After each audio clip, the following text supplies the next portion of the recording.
Bem-vindos a mais um episódio do Pode Surtar. Como em todos os outros episódios, estou aqui com o meu parceiraço, meu amigo Edu, que é psiquiatra, especialista em... Deu Em branco. qualquer coisa. Especialista. Especialista. Especialista em neurociência e comportamento e vovô da Sicília. Obrigado, Sharon. Eu estou aqui mais uma vez com minha amiga Sharon, que é publicitária, especialista em neurociência e psicologia e também autora do livro... A Vida Depois do Luto, que você encontra na Amazon e comigo. É muito bom. A gente mudou a dinâmica esse ano de se apresentar, um apresentar o outro, né? Porque quem viu a primeira temporada, quem não viu vai ver, que a gente se apresentava, auto-apresentava. Agora a gente apresentou um outro e todo episódio, a gente já tá na gravação de quase o último É. e a gente continua empacando. Tá ficando cada vez pior. Eu acho que não vai travar. Em vez Vai da gente se travar. acostumar com o que o outro faz, a gente, estamos aqui. Mas a gente joga agora para o O nosso convidado, convidado a missão de se apresentar, não é? a gente joga. Eu vou só introduzir sobre o que a gente vai falar hoje, que é um tema muito legal. Eu falo isso, é muito bom que parece que o início do episódio é o mesmo todos os episódios. A gente vai falar sobre medo com uma pessoa muito especial que vai se apresentar agora, que é o Lucas. Bem-vindo, Lucas! Muito obrigado, Sharon, muito obrigado. Obrigado, Lucas. Bom, Lucas Galego, publicitário, filho da Roberta, do Carlos Eduardo, muito medroso. Não, brincadeira. Esse é outro tema. Esse é o tema mesmo. Veja bem. Somos todos medrosos aqui. Em algum nível somos todos medrosos, Edu? Não, todo mundo tem que ter medo. Medo faz parte, né? Faz parte. Agora, dizer medroso, aí... O que significa ser medroso? Normalmente o termo é... Tenho medo excessivo, mas medo do que... Eu tenho. Tem? Você sim. Conta um pouco mais sobre isso. Qual deles você quer saber? Temos alguns. Conta todos. Temos tempo aqui, ó. Gente, Papai Noel, palhaço, escuro, aranha. Aranha é pavor. Aranha é, assim, a menor que você me jogar ali, eu vou estar saindo do cômodo. Até ela ser morta. Eu já cheguei a matar algumas com isqueiro e Meu Deus! desodorante. Lança-chama. Neste nível. O maçarico, palhaço. Palhaço é um medo comum, né? Não é um medo comum. Engraçado, né? Porque teoricamente o palhaço é o engraçado e tal, mas por que dá medo, né? Por que você acha que o palhaço vai fazer com você? Meu, não sei, é aquela construção do Pennywise. Tipo, quando eu vi a primeira vez. Palhaço do mal. Então vem um trauminha cinematográfico aí no meio também. Você ia em circo quando você era criança? Pior que eu ia. E assim, frequentemente. Aí eu fui humilhado por palhaço recentemente. Uma amiga minha, Débora, ela me fez ir no circo com ela. Me colocaram no palco. Não era do meu interesse, entendeu? Eu já não queria nem ir lá. Inclusive, beijo, Débora. Se você for ouvir isso, perdão. Você foi humilhado por um palhaço. Te botaram no palco com um palhaço. Sim. Essa amiga é tua amiga mesmo? Ela me ama. Ela sabe que você tem medo de palhaço? Não, talvez ela descubra agora. Ela vai descobrir quando ela... É o momento. Débora, amiga ou rei, né? Fã ou hater? Não, essa é fã, hater. Você falou uma coisa interessante, né? Quando a gente fala medroso, já é um termo para quem já é um exagero. O Edu falou em algum outro episódio aqui sobre os temperos, né? Que as pessoas têm temperos diferentes. Então, a gente tem as emoções básicas, divertidamente. Você acredita que Edu não viu Divertidamente? Eu não vi. Você viu? Eu Antes não de eu vi. criticar Eu ele. vejo e eu choro. Mas o primeiro. O segundo eu acho que é meio... Ah, É a mesma coisa que o primeiro. Porém, com ansiedade. O segundo foi feito pra mim, pois... É puro suco da ansiedade, né? Cada um tem um tempero e tem um pouco mais de uma ou de outra emoção. Se você fosse pensar em Divertidamente, você acha que o medo é o seu tempero? Não, chega a ser um pouco deprimente, assim, mas eu acho que é a tristeza. A tristeza Eu bate acho que mais? a tristeza é a que bate mais, assim. A raiva vem na sequência. A alegria, a gente vai deixando de fundo sempre. A alegria tá hibernando num canto. Não, ela tá quietinha ali. É o jeitinho dela. Agora, me conta uma coisa. Você falou de alguns medos que você tem, que a gente poderia descrever como fobia, certo? Aranha. Não sei se no caso... Porque assim, a fobia, ela tem uma estrutura, né? E, de certa forma, por exemplo, aranha, cobra, rato... são medos já meio que incrustados no nosso DNA, né? De certa forma, é importante ter estes medos, porque são protetivos, né? Eu tenho medo de rato, eu não gosto de rato, né? A aranha até que não tem problema e tal, mas A questão é, fobia é porque o seu medo de aranha... Você falou que tudo bem, se você espera matar, mas você já matou uma aranha, Não, né? a gente Com um precisa lutar um incinerador, pouco. né? A gente precisa lutar É contra os nossos verdade, demônios. ele enfrentou a aranha, né? É. E aí, saindo desses medos específicos, quando a gente fala palhaço, aranha, como é que você vê o medo como um termo na sua vida? Você acha que o medo é algo que está presente, por exemplo, medo de mudar de emprego, medo de certas conversas difíceis? Como é que o medo, ele entra... A gente já vai entrar na tua história particularmente, falando. Que aí um outro, tipo... O Edu tá aqui, ó. Tô Não, é que a sentindo gente o já tá movimento. na história, né? Não, sim. É que eu tô... Você tá fazendo um tchan, tchan, tchan, tchan. Eu tô trazendo um medo mais comum, vamos dizer assim. Um medo mais padrão.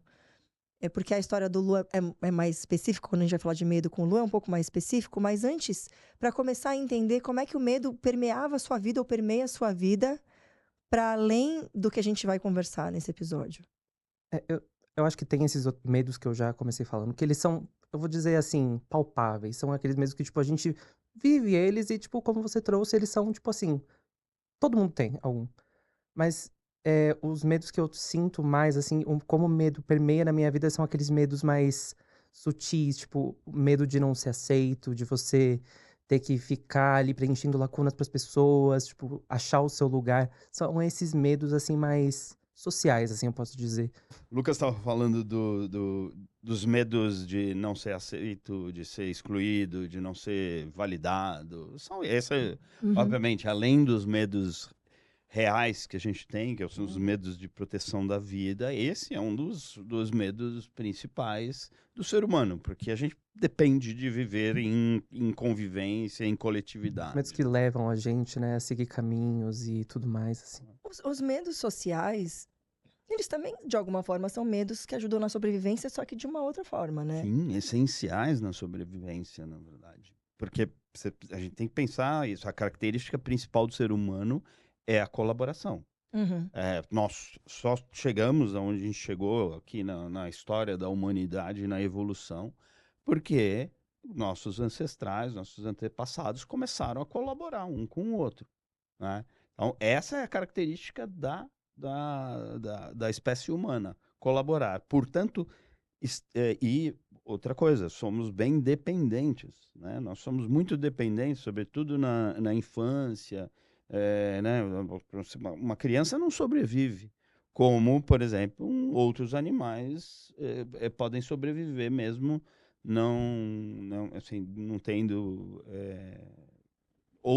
né? Não tendo o grupo para né? apoiar. Nós somos totalmente dependentes. Nós demoramos para conseguir essa independência. Então, não é disso que nós estamos falando, mas é óbvio que o medo da exclusão do grupo é um medo básico da humanidade, né? Então, E aí, eu acho que esse é o gancho perfeito para a gente entrar no detalhe da sua história. Conta um pouco de como é que foi a sua infância, a sua juventude, e como é que o medo entrou na tua vida de uma forma determinante, vamos dizer assim, né? Eu sempre tive uma infância muito tranquila. Minha mãe e meu pai sempre falavam que eu era aquela criança ali, exemplo, tudo mais. E o medo, eu acho que ele começou justamente nesse momento. Você é uma criança exemplo. Na primeira vez que eu levei um bilhete assim pra escola, eu nunca vou esquecer. Foi porque eu não fiz uma atividade e a professora já não gostava de mim, importante dizer isso. Vou me defender aqui. E criou-se toda uma tensão ali que eu nunca presenciei. Eu presenciei, tipo, minha família reunida. Eu tava falando pra Sharon, eu morava na época com a minha avó, com a minha tia, meu avô. Meus pais, eles são pai presentes, né, até hoje, inclusive. Mas, tipo, eu não morava com eles até então. E daí foi criado toda uma cúpula, assim, pra, tipo, avaliar aquele bilhete. Eu, assim, bilhete da só querendo professora. sumir. Então, tipo, o medo, ele começou nessa expectativa. E daí ele evoluiu, assim, como filho único. E eu me entendendo já na adolescência, eu falei... Poxa, tem alguma coisa diferente comigo. Eu só ficava com as meninas. Eu não me dava muito com os meninos. Eu não tinha esse espaço. Eu era um adolescente diferente. Aquela criança que era zoada. e tudo mais, e eu não entendia o porquê. Aí, em 2015, mais ou menos, assim, eu fui entender. E essa é uma história que eu tava falando pra Sharon, eu não costumo abrir pra fora da Que minha idade você roda. tinha?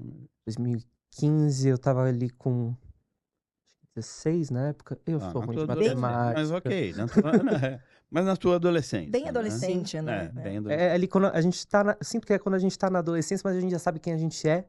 Sim. Só que eu vi aquela parte faltando e eu tinha medo de saber o que era. Até que eu entendi, tipo, eu sou gay. Então, tipo, meus pais são muito jovens, assim. Minha mãe fez 44 recentemente, meu pai vai fazer 45 amanhã.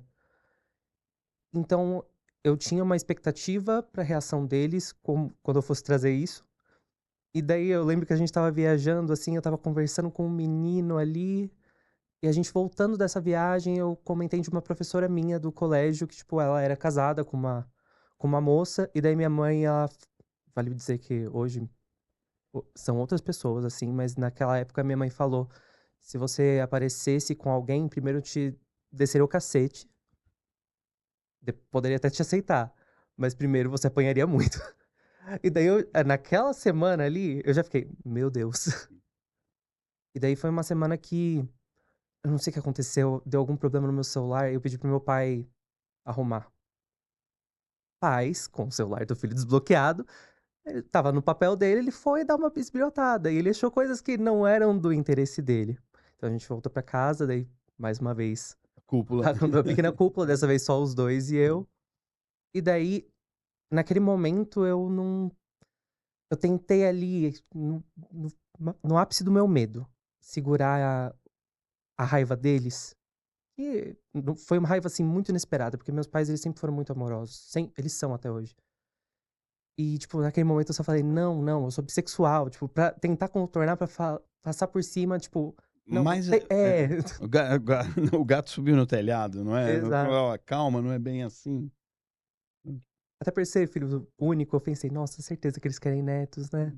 Então eu fui construindo ali muita coisa em cima disso. E esse medo de ser aceito, ele permeou completamente ali.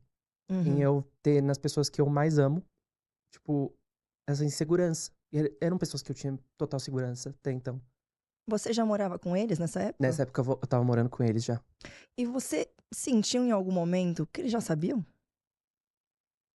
Eu sinto que o saber todo mundo soube. Eu sempre soube, mas era questão de não querer aceitar. Não assumi. Nenhuma das partes queria aceitar. Eu não queria me aceitar 100%, eles não queriam aceitar.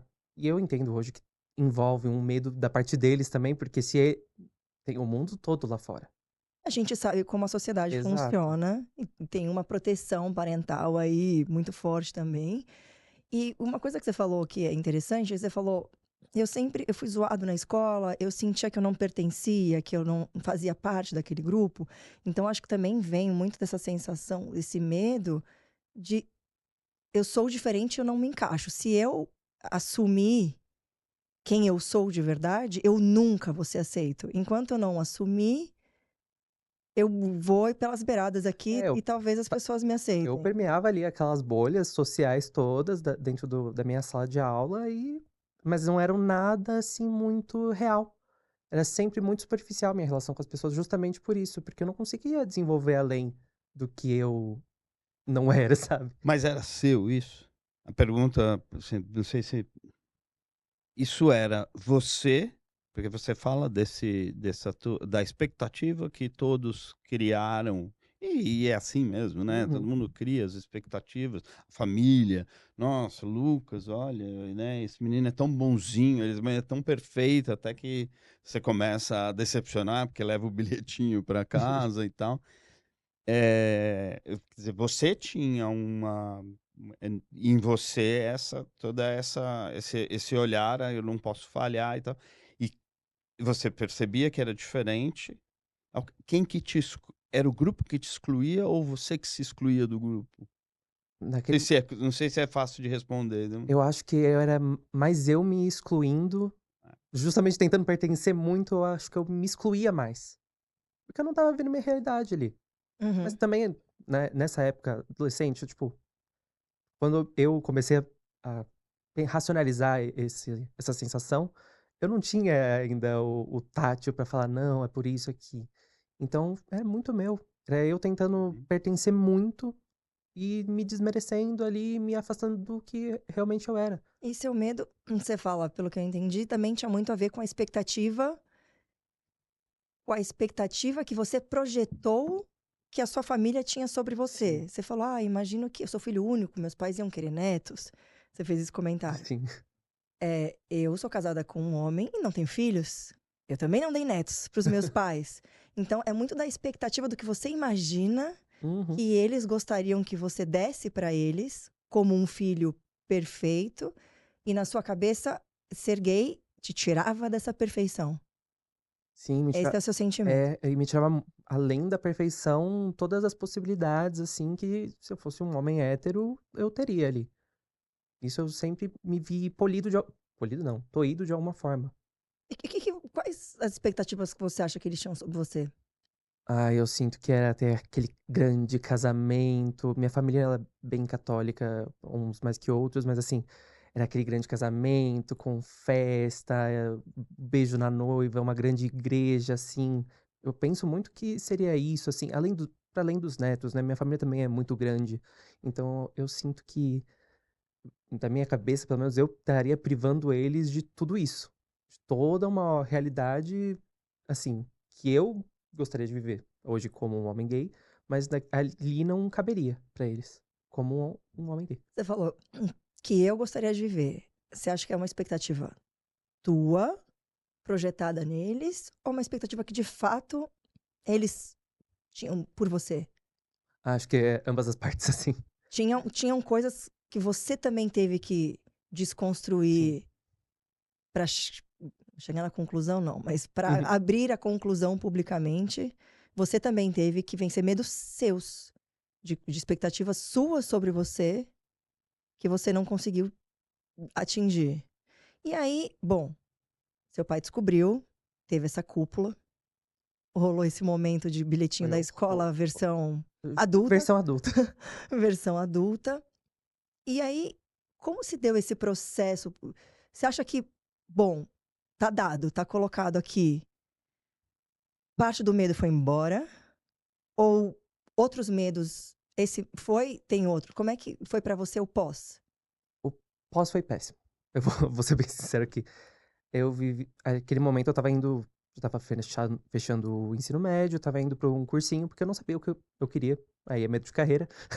Mas meus pais levaram isso, cada um para o seu lado da família, então eu ouvi coisas além deles 2, então, tipo, ouvi de uma pessoa que eu amo muito falando: "Talvez eu não possa te chamar da mesma forma que eu te amei antes". Algumas outras, tipo, ficavam quietas, mas, tipo, todo mundo comentava alguma coisa, eu sentia olhares tortos.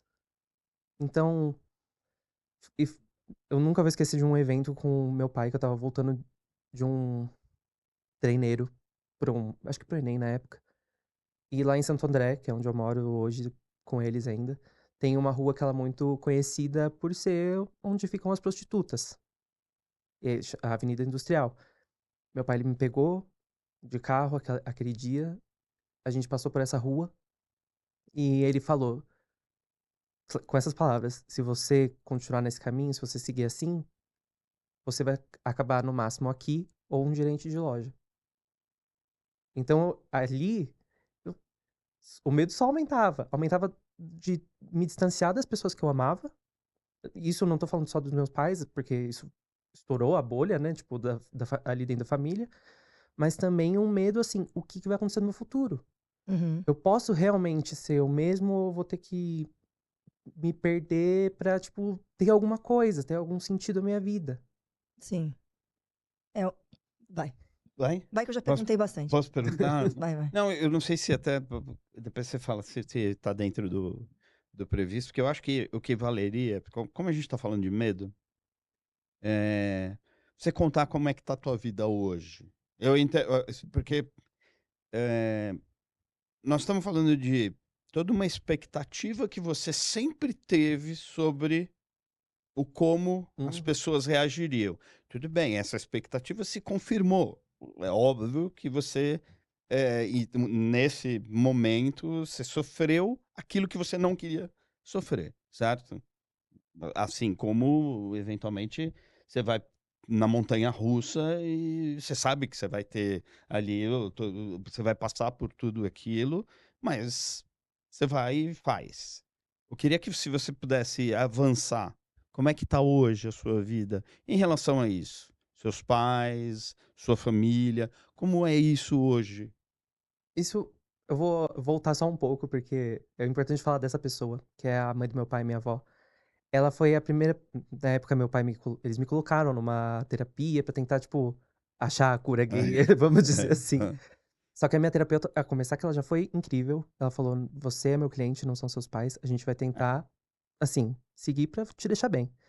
E daí eu queria ter um papo muito sincero com alguém e eu levei minha avó. E ali, pela primeira vez, eu pude, de fato, tipo, me assumir. Mas, assim, saindo de mim. Saiu da minha boca, eu falei: vó, eu gosto de homem, não sei o quê. E a minha avó, ela foi tão receptiva. E eu acho que ela é boa parte, assim, da importância que eu trago hoje, assim, pra isso. Que ela me deu a abertura e o carinho, o colo. Então hoje, assim, eu muito mais seguro. Meus pais mudaram da água pro vinho, assim, literalmente. Minha mãe faz parte hoje de um. Não é um conselho, é tipo um grupo de diversidade, porque ela é mãe de um LGBT. Meu pai, ele. Eu tava falando com a Sharon agora há pouco, no Dia dos Namorados, eu cheguei meio chateado porque eu tinha levado um pé na bunda, aí ele fez uma brincadeira. O cara só não quis gastar dinheiro com você.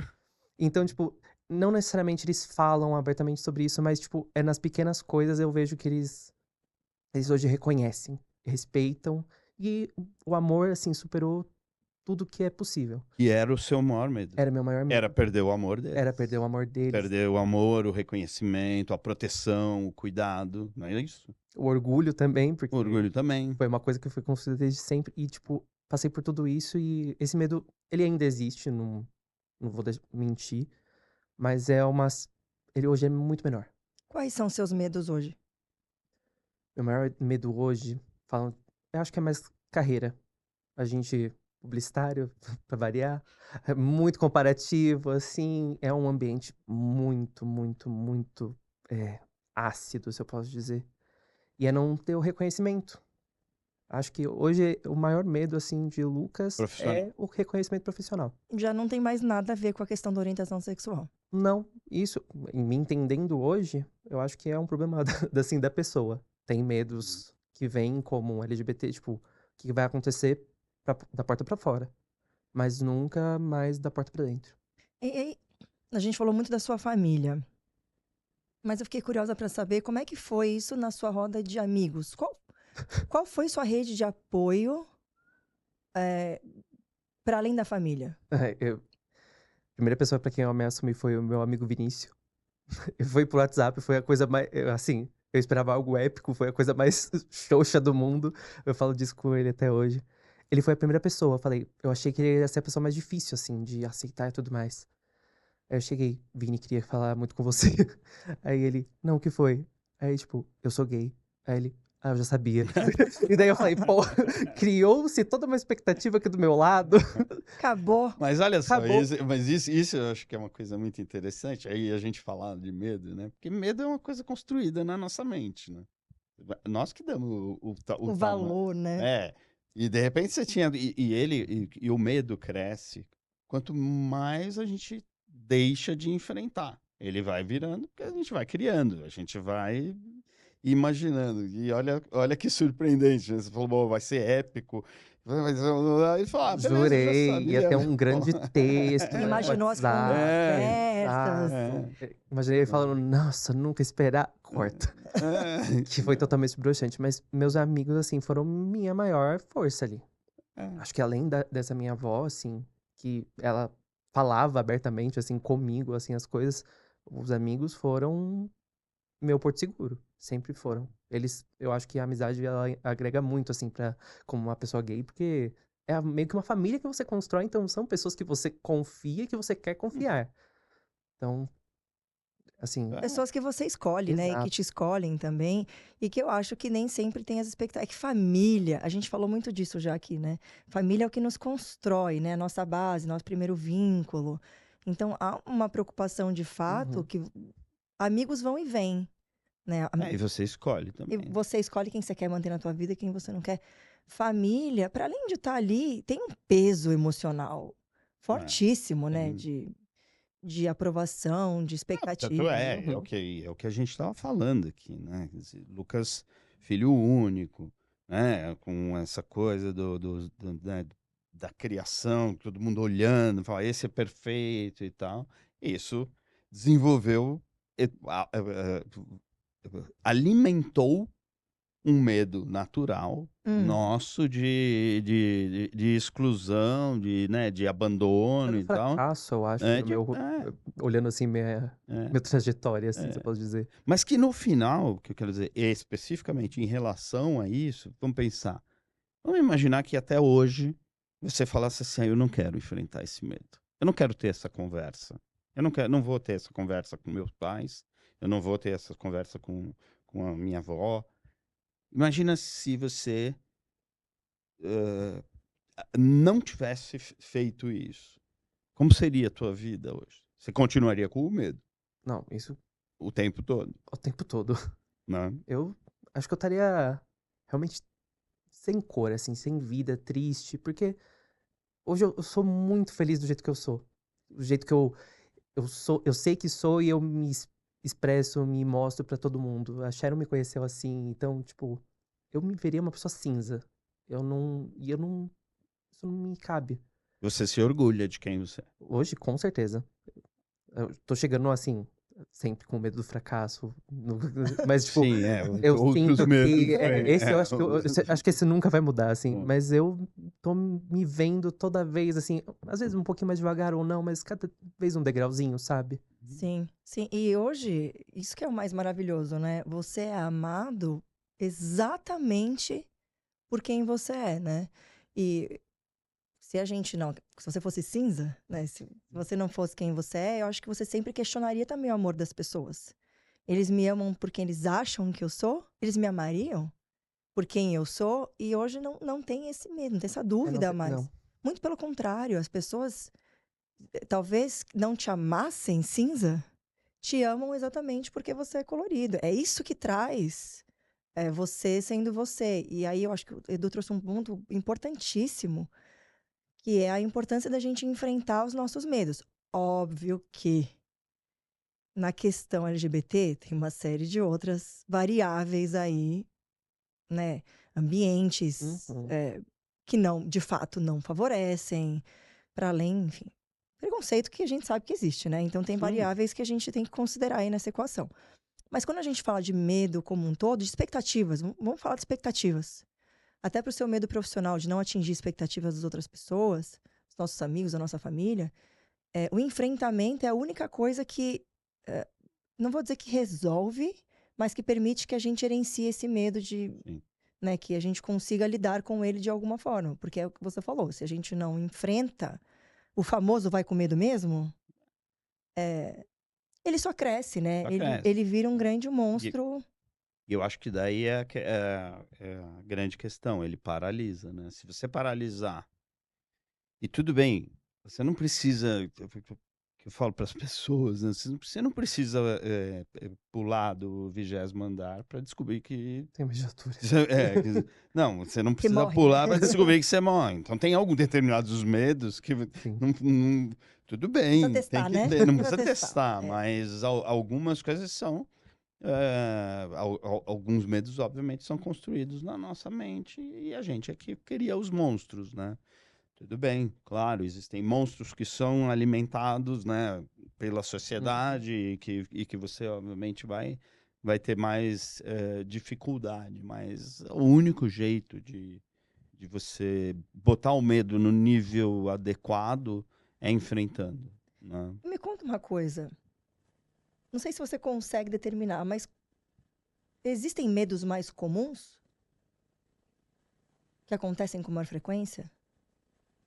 Putz, é difícil, porque, como eu falei, medo, todo mundo precisa ter medo, Se você não tiver medo, uma pessoa que não tem medo, ela sim, tá correndo risco de vida, né? Então, como eu disse, os medos mais survivors aí, né? Medo de rato, de barata. Coisas potenciais. Barata não te mata, mas coisas Não, potencialmente. mas a barata é nojenta. A Sim. barata transmite doença, ela é um sinal de doença. Então, não tem ninguém que fala. Não sei se você já viu alguém que fala, eu crio minhas baratinhas aqui. Eu né? vi! Você tem? Gente, eu vi então esses dias. A Pô, internet é terra de ninguém, né? Animal Planet. Não, a internet é terra de Ai, que ninguém. Eu horror. vi uma menina, um desses programas de TV duvidosos, que a menina cria baratas, porque ela tem obsessão por baratas, obsessão, paixão, sei lá. E ela tem 3.000 baratas em casa. Doentio, isso é doentio. E ela fica passeando, e os pais aceitaram, porque a menina quer as baratas. Não. Ai, eu fico tão feliz que a minha obsessão é os jogos e videogames, assim, tão saudável. Tô me sentindo a pessoa mais saudável do mundo Nossa, agora. me senti muito melhor. Mas tem os medos Mas de que então, esses medos são medos protetivos, vamos dizer, medos. O medo de, obviamente, de altura, no sentido de. Não o pânico de altura, mas de certa forma, né? Você sabe que você tem que se proteger. Instintivamente proteger a vida. Acho que isso que o Lucas falou, que é muito comum e desenvolve uma série de outros medos, né? Ou outras formas de se manifestar um medo, que é o medo da rejeição, da não validação, da exclusão. Esse é um medo essencial do ser humano, né? E que daí vai para várias vertentes, né? Hoje, como homem gay, assim, acho que um grande medo, e conhecendo já esse universo, fazendo parte dele, é o medo da solidão. Porque é criado, assim, a própria comunidade, tipo, cria expectativas muito, como posso dizer, físicas nas pessoas. Tipo, se você não é assim, se você não tem uma barriga tanquinho, você não vai arrumar ninguém. Eu sei que não, mas, tipo, Quando você fala comunidade, o quê? a comunidade gay, LGBT, tá. eu sinto que Existe tem um padrão dentro existe do... existe padrão. Tá aí, não é por um... o padrão tá aí para O todo mundo, né? padrão, ele O existe padrão por um é bem motivo. democrático. Exato. Mas E se você não ocupa, se você não tá no padrão ali, você vai, às vezes, ficar sozinho. Então, o medo da solidão, hoje, assim, eu falo, caraca. O medo da exclusão dentro do seu próprio isso que grupo eu acho. Exato. de pertencimento, né? Onde você se sente mais pertencente, ainda assim tem o medo de ser excluído. Ou seja, não curou ainda Não se isso daí, cura o né? medo, só vai abrindo, vai enraizando, assim. Vai ficando mais velho, vai criando outros Exato. medos. O medo da exclusão social, Sim, isso é essencial. eu acho que ele permeia muito do que a gente vem conversando nessa temporada também, que é a questão da distorção, né, de imagem, Sim. o bullying, a gente já falou disso aqui. Se não falou, vai falar, fiquem atentos. A gente não sabe a ordem ainda. Mas a gente já falou da questão do bullying da pessoa gorda que se sente fora de pertencimento, da mulher que se sente também fora do padrão, que você é atraente, interessante, inteligente, a própria pessoa da comunidade LGBT que vai ser excluído pelo padrão casamento tradicional, homem, mulher, filhos. É um medo que permeia, eu acho que a maioria das pessoas, em algum nível, né? Sim. Porque é o que você falou, o que te faz sobreviver é o grupo. E acho que, para antes de qualquer outra coisa, talvez o medo da exclusão social bata mais forte do que o medo de morrer. Porque você, vivo, sem amigos, sem rede de apoio, sem ninguém, talvez seja uma morte em vida, né? A solidão, que foi o que você falou, é algo que dói muito, né? Boa, o que você falou, assim, não, essa costura com outros temas, sim, o medo de vivenciar a exclusão social, ele é um medo incrustado na característica do ser humano. E ele é a origem de vários outros medos, né? Vários outros, daí quando a gente fala de transtornos mesmo, né? Por quê? Mais uma vez, porque ser humano não vive fora do grupo. Ser humano não vive sozinho. ser humano não sobrevive sozinho. Apesar de, obviamente, vários exemplos de pessoas, né, que os ermitões, Alguns mas bons. assim, não é o Não é o nosso comum, caso. e é muito essencial. Quando a gente fala de assim, é um medo natural, é porque nasce na gente. Sim. Nasce, a gente já, quando bebê, assim, já tem instintivamente esse medo. Por exemplo, quando a separação da mãe do bebê, ou, né, a possibilidade desse bebê ficar sozinho, ele já vai ativar nele. E você já falou aqui, e aí reforçando, que quando a gente tem exclusão social, a gente ativa áreas do cérebro de dor física, né? Dor Eu social, tenho uma pergunta que é estúpida, mas que todo episódio eu penso em fazer e nunca faço. Como Por já tá favor. terminando a gravação, eu vou fazer. Faça. Que a gente vai acabar, ou pode surtar se essa for muito estúpida. Se for muito estúpido, eu corto na edição. Se eu me sentir excluída socialmente desse grupo aqui, desse trio, eu corto da edição. Corta. Se eu tomar um Tilenol, ajuda? Putz, não é boa. Não. Muito boa. Não. Já Eu tentei. vivenciei. Porque do momento que eu fui retirado do meu armário, eu gosto de dizer isso, eu não saí. Eu fui retirado dele meio à força. Eu fiquei. Meu pai tirou meu celular. Foi instintivo, assim. Tirou é modo de dizer, ele destruiu. Pra eu não ter contato com ninguém. É muito simbólico Com as isso, más né? influências. Não, é muito simbólico destruir o celular dele, né? A má Achei muito influência, simbólico. tecnicamente, pro meu pai e pra minha mãe, era uma amiga minha. Que, se formos ver, a construção deles foi: você era apaixonado por essa amiga, ela não correspondeu, logo você se tornou gay pra poder ficar do lado dela e ela não ter nenhum problema com isso. Você tem o amor dela de uma outra Hoje ela é forma, né? sapatão. Talvez ela... Exato, talvez tenha sido. Não, mentira. Não, mas talvez ela tenha sido uma companhia importante também Não, pra você, ela- como rede de apoio, Ela né? foi. Ela foi. Mas isso Mas que você eu fiquei- tentou tomar, você que eu tentou fiz- tomar tomou Tilenol? Tentei porque eu fiquei 3 meses sem celular, logo sem contato com ninguém. Eu não tinha acesso à internet, não tinha possibilidade de chegar no computador que não fosse para trabalhos escolares naquela época. Então, tipo, eu fui muito privado da companhia da minha rede de apoio. Então, tipo assim, começava a sentir. Era uma série de calafrios, assim. E é uma coisa inexplicável, assim, aquela solidão. Eu tava rodeado ainda da minha família, Sim. da minha avó, como eu disse. Só que não tinha a minha rede de apoio, as pessoas que eu realmente escolhi confiar. Sim. Então, ali eu tentei, tipo, parecia uma febre, tomei um Tilenol e não, seguiu lá. Ele tava Não, mas eu acho muito legal. Aliás, parabéns pela sua pergunta, Shannon. Ah, de Ela fato, ela não foi boa, ela não ruim. foi tão. É claro que não, né?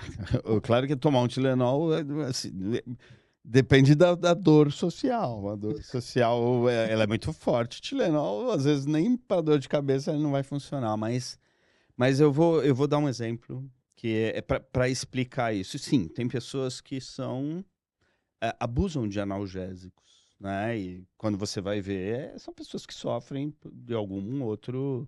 Não é um problema de dor física ou dor... Não é um problema físico, não é um problema É um emocional. problema emocional. Uhum. Mas só para te exemplificar, um dos transtornos muito comuns da dor social é o que a gente chama de transtorno de personalidade borderline. Uhum. Né? São pessoas que, na origem desse transtorno, têm assim, muito a dificuldade de lidar com a possibilidade de rejeição e abandono. E por isso muitos vão para... E é muito comum nesse transtorno o cutting, né? Que é o se cortar. E por que eles se cortam? Porque quando você... Como eu disse, as áreas do cérebro que são ativadas diante da possibilidade de rejeição e de exclusão social são áreas da dor, também relacionadas à dor física.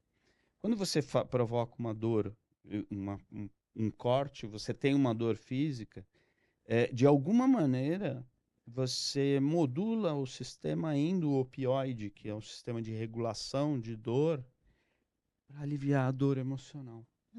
Nossa, Então é como se aquele provocar a dor física, é como se ela tivesse usando um analgésico para essa dor emocional. De uma maneira simples, obviamente, explicando, mas é por isso que se cortam, obviamente. Não é a saída, né? Não estou aqui recomendando para ninguém que sofre de dor social se cortar, pelo contrário, porque a pessoa se corta, deixa marcas e não resolve o problema a raiz, essência, né? o problema raiz, Uhum. tá? Mas é essa a explicação. E sim, tem pessoas que abusam De de analgésico. analgésicos para lidar com essa dor social. Porque quando você pensa em dor, e a gente falei que a gente vai precisar fazer uma temporada só de somatização, né? De sintomas físicos para questões emocionais, mas quando a dor é a dor da solidão, rompimentos, enfim, né? É tão forte, né? Essas dores emocionais, muitas vezes. Porque aí você tá com uma dor física, você toma qualquer coisa, em geral ajuda. Coisas mais leves, mais pesadas, mas você resolve. Dor emocional é um processo mais longo para você resolver, né? E às vezes você tem pressa em resolver algo que está muito agudo em você. E aí vem essas formas mais dolorosas ainda de enfrentamento, né? E o enfrentamento é o tratamento, é buscar um psiquiatra, é buscar uma terapia e fazer o caminho mais longo, mais sustentável e que de fato resolva o que precisa ser resolvido e não um paliativo, né? A gente acaba muitas vezes indo para um paliativo. Mas eu fiquei curiosa porque é a mesma área, eu pensei, se o remédio chegar ali, não pode. Mas ó, nós Tinha um estamos caminho. justamente falando e o Lucas exemplificou como para ele a terapia, em primeiro lugar, a terapia, né, o acolhimento da psicóloga De dele, verdade, obviamente uma me salvou, me profissional, salvou. Eu sim, que tenho ela falou, não, certeza. eu tô Tenho aqui para certeza. falar, eu tô aqui para você, não para os outros, né? Não tô para te... E o quanto isso foi bom, o quanto a conversa, né? Você abrir para a sua avó, o quanto isso foi bom. E o Então, quanto a abertura da sua avó, a receptividade em estar com você nessa conversa, com uma terceira pessoa.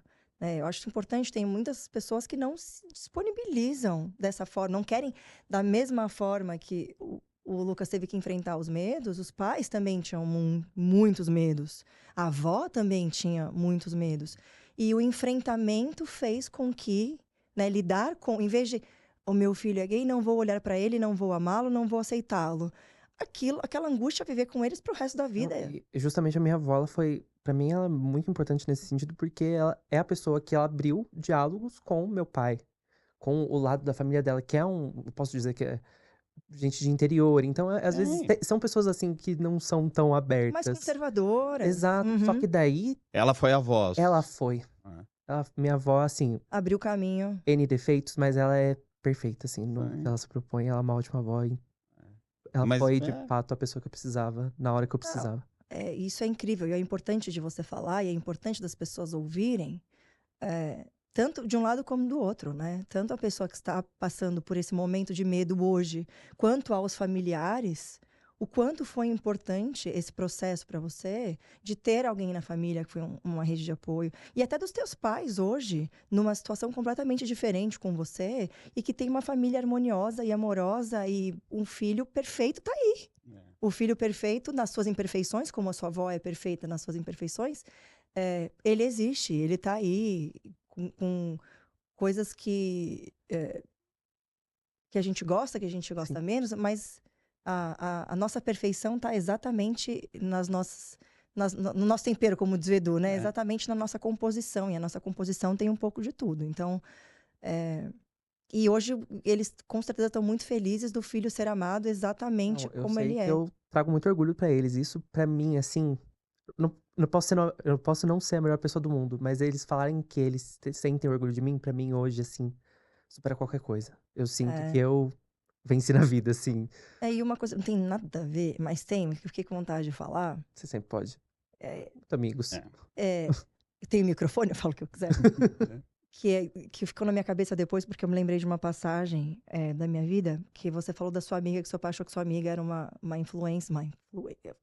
Influência. Eu vou dizer uma influência, porque má não Mas foi. não foi. Não, má não é.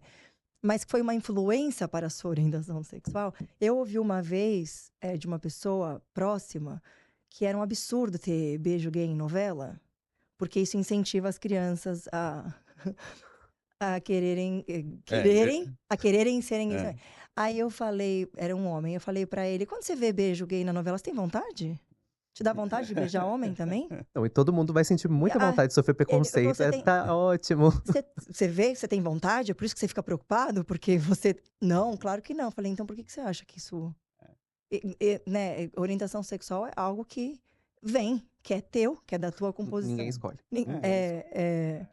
Claro que você vê. Se você pudesse ter escolhido lá atrás para não ter que enfrentar tudo isso. Todos esses medos... Mas aí eu queria até, não sei, porque eu acho que talvez A gente tem que já terminar, tá mas... se finalizar. É que o assunto... Mas eu queria uma coisa muito importante sobre o medo, né? E é o que a gente falou aqui. Na verdade, você poderia ter reprimido a tua personalidade, você poderia ter reprimido tudo isso e se fechado ali, continuar sofrendo sozinho, com todas as expectativas e todos os, né, os receios e medos, e você levar a tua vida, né, dessa maneira. E a coragem de enfrentar o teu medo, de alguma maneira, muitas vezes não voluntária, involuntária, porque você teve que encarar, mas a coragem de enfrentar o teu medo e não se reprimir, revelou-se, obviamente, uma outra vida para você. Sim. Então, você está de parabéns, obviamente, por ter enfrentado o teu medo, e todo mundo tem que enfrentar o teu medo, os medos, e não bloqueá-los Sim. de outras maneiras, como tomando Tilenol. E importante para fechar, sim, e que não é fácil, porque eu acho que isso é importante de dizer, porque tem momentos em que você enfrenta medos que você tem que parece insuportável, a dor parece insuportável, e é parte do processo. Eu acho importante, né? Principalmente a terapia, as pessoas vão em 3 sessões e acham que não resolveu ainda. É um processo longo, é um processo demorado e é sofrido, porque a gente mexe em lugares que doem, né? Mexe em lugares que doem muito, mas é uma dor necessária para ter a vida muito mais plena, com muito mais qualidade, com muito mais fidelidade, lealdade, e que é uma vida muito mais feliz, imagina. Sim, porque sem o medo, assim, o medo consome. Hoje eu sei o quanto ele consome. Então, ter esse peso fora dos meus ombros é surreal. É inexplicável, é bom. Você ir e vir, assim, sendo você. Todo mundo. Sigo tendo outros medos, mas, tipo. Enfrentando eles, sabendo como enfrentá-los, a vida flui, assim, maravilhosamente bem. E não é fácil. E não é fácil. E ninguém disse que seria fácil. E ninguém disse que seria fácil. O Jota Quest já falou, fácil, extremamente fácil. Estamos tentando descobrir quando e o que, né? A gente vai encerrar. Me diz o que você gostaria de deixar para as pessoas aí como mensagem final. O que eu quero deixar, primeiramente, para todo mundo, é realmente enfrentar os medos, porque eu acho que o medo ele é só uma porta na nossa frente e a gente pode escancarar ela para um futuro cheio de possibilidades. E se você é LGBT, se você não tem hoje uma rede de apoio, eu acho que tem muitos lugares onde você pode procurar. Tem gente que talvez seja a sua rede de apoio e você nem saiba, como foi minha avó para mim. Então tá rodeado dessas pessoas. Porque sem elas, sem a minha família hoje, sem meus amigos, eu acho que eu já teria desistido de tudo. Então se rodear de pessoas que te amam, principalmente. Maravilhoso. Edu? Não, eu acho que eu já falei, eu já encerrei. Não tem nem o que dizer. É isso Incrível, mesmo. mais um episódio espetacular. Não esqueçam de compartilhar, curtir, comentar, engajar de qualquer forma que for. E Até o próximo. Até o próximo. Obrigada, Lu. Obrigado. Ai, gente, obrigado a vocês. Foi incrível. Beijos.